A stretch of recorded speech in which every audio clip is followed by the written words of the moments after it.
Bonjour à tous, j'espère que vous vous portez très bien. Aujourd'hui, nous allons aborder la notion de mesure. Alors, qu'est-ce qu'une mesure? Une mesure, communément appelée indicateur, vous permet de mettre en valeur les axes d'analyse ou encore les dimensions. Pour mieux comprendre cette définition, nous allons prendre l'exemple du supermarché. Pour notre supermarché, nous vendons des produits à des clients. La première question qu'on peut se poser est la suivante.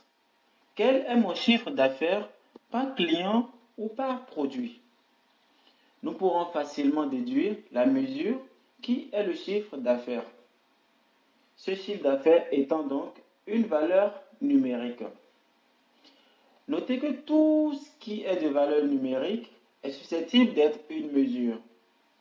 Et comme je l'avais dit, par défaut, Tableau considère toutes les valeurs numériques comme étant des mesures. Mais rassurez-vous, nous avons la possibilité de convertir une mesure en dimension. Nous verrons cela plus en détail dans des cas pratiques. Et de la même manière que pour les dimensions, Tableau vous permet de créer deux types de mesures. Nous avons les mesures discrètes qui sont très peu utilisées et dont les valeurs sont représentées de manière unique. Et comme vous pouvez le voir sur cette visualisation, il est impossible d'appliquer des fonctions comme total général sur des mesures discrètes car elles sont considérées comme des chaînes de caractères. Alors notez que ce sont des mesures qui existent mais que nous allons utiliser très rarement.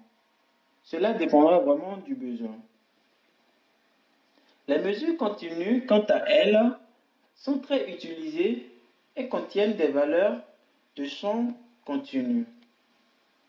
Vous pouvez ainsi appliquer toutes sortes de fonctions d'agrégation sur ces mesures. Nous verrons beaucoup plus en détail des cas pratiques sur l'utilisation des mesures continues.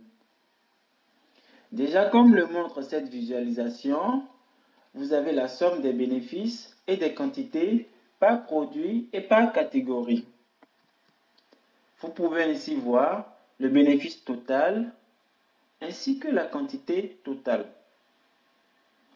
Voilà, vous connaissez maintenant la notion de mesure. Mais une fois encore, ne vous inquiétez pas. Nous allons mettre tout cela en pratique. Je vous remercie d'avoir suivi cette formation et n'hésitez pas à vous abonner à ma chaîne et activer la cloche de notification.